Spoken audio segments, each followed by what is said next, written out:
అందరికీ నమస్కారం. ఓం divine nine channel కి స్వాగతం. మాసికాల రహస్యం ఇదే. మాసికాలు ఎందుకు పెట్టాలి? అన్ని మాసికాలు పెట్టాలా? కొన్ని మానేయొచ్చా? ఈ సందేహాలకు నేను ఇప్పుడు సమాధానం ఇవ్వబోతున్నాను. చనిపోయిన తర్వాత జీవుడు ఏమవుతాడు? మనం పెట్టే పిండాలు వారికి ఎలా చేరతాయి? దేవతగా ప్రేత ఎలా మారుతుంది? పిండాల వల్ల ప్రయోజనం ఏమిటి అనేవి అందులోని ముఖ్య ప్రశ్నలు. వీటికి సమాధానం ఒక ఉపనిషత్తు చెబుతోంది. ఆ ఉపనిషత్తు పేరు పిండోపనిషత్తు. ఇది అధర్వణ వేద శాఖకు చెందింది. ఈ వేదం ఎక్కువగా కర్మయోగానికి చెందింది. ఇందులో నిత్య నైమిత్తి కాకమ్య యజ్ఞాలు ఎలా చేయాలో ఎక్కువగా ఉంటుంది. దీనికి చెందిన ఈ ఉపనిషత్తులో ఈ రహస్యాలు చెప్పారు. బ్రహ్మదేవుని దేవతలు మహర్షులు ఈ విధంగా ప్రశ్నించారు. మృతులకు సమర్పించిన పిండాలను వారు ఏ విధంగా స్వీకరిస్తారు అనే ప్రశ్నలు వేశారు. దానికి సమాధానంగా బ్రహ్మ దేహం దేహి గురించి వివరాలు చెప్పారు. మరణించిన తర్వాత పాంచభౌతికమైన శరీరం నుంచి పంచభూతాలు విడిపోతాయి. ఈ శరీరం భూమి, నిప్పు, నీరు, గాలి, ఆకాశం అనే మహాభూతాలలో ఏర్పడింది. ఎప్పుడైతే ఇందులోని దేహి శరీరం నుంచి వెళ్ళిపోతాడో పంచభూతాలు కూడా ఎలా వచ్చినవి అలానే వెళ్ళిపోతాయి. ఇది ఆధునిక వైద్య శాస్త్రాలు కూడా అంగీకరించిందే. ముందుగా గాలి వెళ్ళిపోతుంది, అంటే ఊపిరి తీసుకోవటం. దాని వలన పంచ ప్రాణాలు పోతాయి. గాలి తర్వాత అగ్ని పోతుంది, శరీరం చల్లబడుతుంది. వైశ్వానరాగ్ని వెళ్ళిపోతుంది. తర్వాత శరీరంలో ఉన్న నీరు తొలితిత్తులోని 9 రంధ్రాల నుంచి కారిపోతుంది.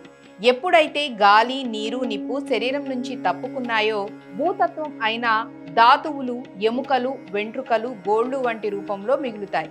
ఇవి భూమిలో కలిసిపోతాయి. శరీరాకాశం మహాకాశంలో కలిసిపోతుంది. క్లుప్తంగా జరిగేది ఇదే.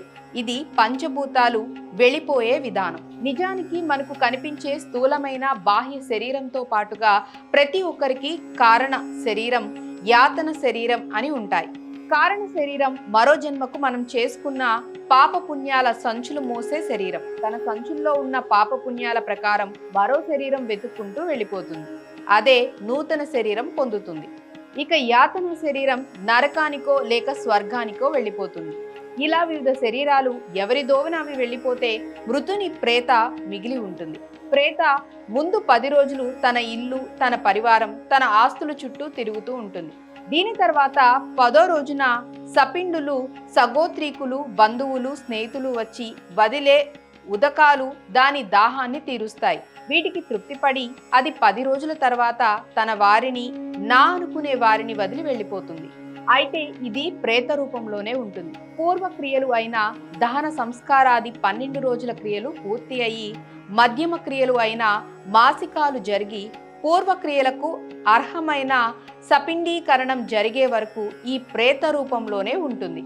సపిండీకరణం తర్వాత తన ముందున్న వర్గత్రయంలో తన తండ్రి, తాత, ముత్తాతను ముందు జరిపి ఆయన ఖాళీలో తాతను, తాత స్థానంలో తండ్రిని, తండ్రి స్థానంలో తాను చేరుకుంటుంది.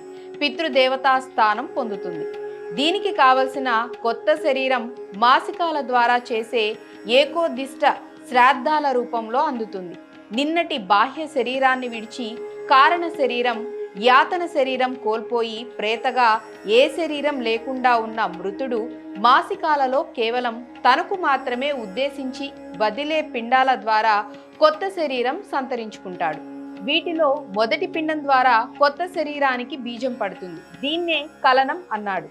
దీని తర్వాత మాంసం, చర్మం రెండో పిండం ద్వారా ఏర్పడతాయి. మూడో పిండం వలన బుద్ధి కలుగుతుంది. 4వ పిండం వలన ఎముకలు, ఎముకల్లోని గుజ్జు ఏర్పడతాయి. 5వ పిండం వలన శిరస్సు, ముఖం, వేళ్లు ఏర్పడతాయి. 6వ పిండం వలన హృదయం, మెడ, నోటిలోని భాగాలు ఏర్పడతాయి. ఆయు ప్రమాణం 7వ పిండం ద్వారా కలుగుతుంది. 8వ పిండం ద్వారా మాటకు చెందిన వ్యవస్థలు కలుగుతాయి. 9వ పిండం ద్వారా అన్ని అవయవాలకు పరిపుష్టి చేకూరి దృఢపడతాయి. 10వ పిండం వలన కొత్త జీవితానికి అవసరమైన శారీరక పరిపూర్ణత చేకూరుతుంది. ఈ విధంగా మాసికాలలోని పిండదానం వలన పిండ శరీరం నుంచి సంపూర్తి శరీరం పిండాల వలన కలుగుతుంది.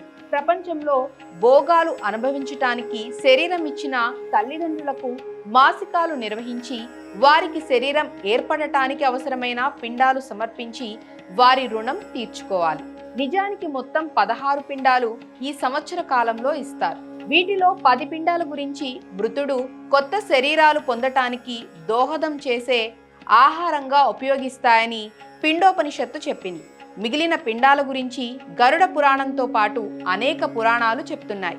అంతేకాక మృతుని శరీరం నుంచి పంచభూతాలు ఏ విధంగా దూరం అవుతాయో అదేవిధంగా తిరిగి వారికి భౌతిక శరీరం ఏర్పడటానికి పంచభూతాలు కలుస్తాయి.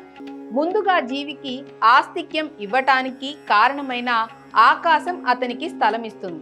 ఆ తర్వాత అగ్ని, జలం, వాయువు, భూమి తత్వాలు అతనికి శరీరం కల్పిస్తాయని ఉపనిషత్తులు చెప్తున్నాయి. కనుక మృతులకు మాసికాలు అన్ని పెట్టవలసిందే. మాసికాలకు ప్రత్యామ్నాయం లేదు. ఏది వదిలితే అది ఎన్నో పిండమైతే ఆ దశలో ఏర్పడాల్సినవి ఏర్పడక మృతునికి వైకల్యం కలుగుతుంది. మనకు కోట్లు ఖరీదు చేసినా దొరకని భోగ శరీరాన్ని ఇచ్చిన తండ్రికి ఇంత పిండం పెట్టకపోవటం వలన అతనికి వైకల్యం కలిగించిన వారం అవుతాం. ఈ మహాఘోరమైన తప్పును చేయకూడదు. మాసికాలు మానివేస్తే ఇటువంటి వైకల్యం కలుగుతుంది. సపిండీకరణం చేయకపోతే పితృదేవతా రూపం రాదు. తండ్రికి ప్రేతత్వం విడుదల చేయకపోతే తర్వాత తరాలు అన్నీ ప్రేతత్వంలోనే ఉండిపోతాయి. కనుక మధ్యమ క్రియలైన మాసికాదులు చేయటం చనిపోయిన వారికి మాత్రమే కాదు, కర్తకు కూడా లాభం చేకూర్చేది. తనకు దుర్గతి రాకుండా మంచి మార్గం వేసుకోవటం వంటిది. ఇవి మన పురాణాలు, ఉపనిషత్తులు చెప్తున్న పితృయజ్ఞ రహస్యాలు. ఇవన్నీ సామాన్యంగా తప్పనిసరిగా చేయవలసినవి. ఇవే మరింత ప్రేమగా చేయాలనుకుంటే పుణ్యక్షేత్రాలైన కురుక్షేత్రం, ప్రయాగ, కాశీ, గయా వంటి వాటిలో చేయాలి. ఇలా చేస్తే వారికి విశేషమైన శరీరాలను కలిగించిన వారం అవుతాం. దానివల్ల మనకే ప్రయోజనం ఉంటుంది. వారికి కలిగే ఉత్తమ శరీరాల వల్ల పరమానందం పొంది మరింతగా సకల సంపదలు మనకు ఇస్తారు. పిండాలు ప్రేతాలకు వెళతాయా అని వితండవాదం చేసే వారికి సమాధానమే ఈ పిండోపనిషత్తు. నిజానికి ఉపనిషత్తులు అన్ని రహస్యాల సమూహాలు. అవి పైకి ఒక అర్థంలో కనిపించే సామాన్య పదాలుగా కనిపించిన వాటి వెనక కేవలం మహాసాధకులకు మాత్రమే తెలిసే అనేక రహస్యాలు ఉంటాయి.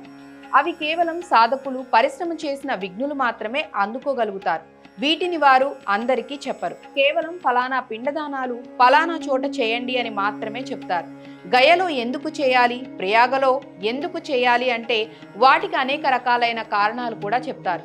పుణ్యక్షేత్రాలుగా చెప్తున్న ప్రాంతాలు అన్ని పరమాత్మ శరీర అంగాలు. ఒకటి శిరస్సు, మరొకటి హృదయం, కాళ్ళు, చేతులు వంటివి. ఇలా ఆ ప్రాంతాలలో చేయలేని వారు కనీసం తాను ఉన్న చోటునైనా చేయాలి.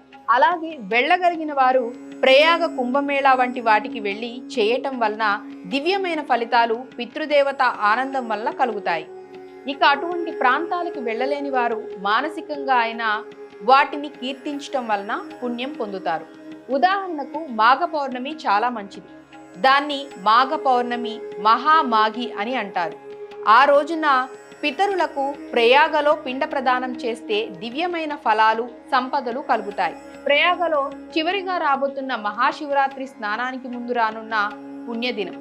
మానసికంగా అయినా నమస్కరించుకొని స్వదానామ సాధన చేసి స్వదా స్తోత్రం, పితృస్తోత్రం పఠించుకొని ఆవుకు ఒకరోజు గ్రాసం వేయటం వలన కూడా ఉత్తమ పుణ్య సంపదలను ఉన్న చోట నుంచే పొందవచ్చు. ఇవే మాసికాలు, పిండ ప్రదానాల రహస్యాలు. మాఘమాసం పితృదేవత అర్చనలకు మహాదివ్యమైన కాలం.